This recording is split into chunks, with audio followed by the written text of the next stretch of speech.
bulshooyinka Garowe iyo Puntland runtii aad baan idinka mahadcelinaynaa aniga iyo wafdigayga sida wanaagsan oo sharafta badan oo waaltinimada leh ee Soomaalnimada leh aad noo soo dhaweyseen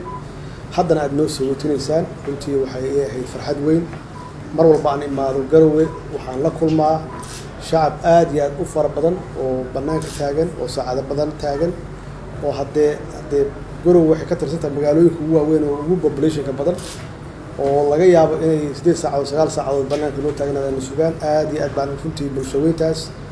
aan uga mahadcelinayaa inay sida sharafta leh oo waaltinimada ay noo soo dhaweeyeen iyagoo laga yaabo inay hawlo badan oo muhiim ah ka soo tageen waxay iloobi karna ma aha waa jeclaan lahayn inaan u istaagno oo aan salaamno laakiin duruufta nooma saamixin insha Allah waqtiga soo socda imaan doona yeeli doona maxaa yeelay waxa lagu yaqaanaa markaan arko shacab weyne banaanka taagan inaan jalboodo oo aan soo dago oo aan dhex qaado oo aan salaamo laakiin mushkilad ma laha insha Allah waqti kale noo ahaanaysa runtii waxaan uga faa'iideysanay cali misaarkii walaalkeen aan ku galbinaynay in aan hawlo qaran ku leeyahay aan ku qabanno oo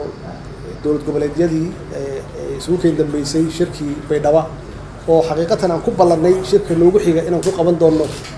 meesha la yiraahdo Garowe inaan isku aragnay halkan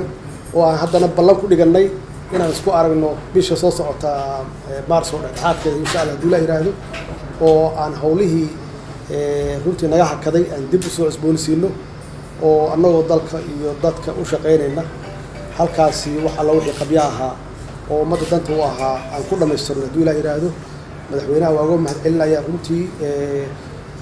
maxaan ku raahdaa qaybta muhiimka uu ka qaatay sidii loo wada hadli lahaa maxaa yeelay waxaa loo shaqeeyaa ummadda Soomaaliyeed looga saar lahaa wax alla wixii mugdi ah aad iyo aad runtii uga mahadcelinayaa doorku ka qaatay shariifka ah insha Allah hadii Ilaahay yiraahdo halkan aan imaanaynaa inta aan ku gaarno go'aan iyo wax la taaban karana haddii qaadato usbuuc iyo 2 usbuuc halkaan aan joogi doonaa insha Allah waana mahadsantahay madaxweyne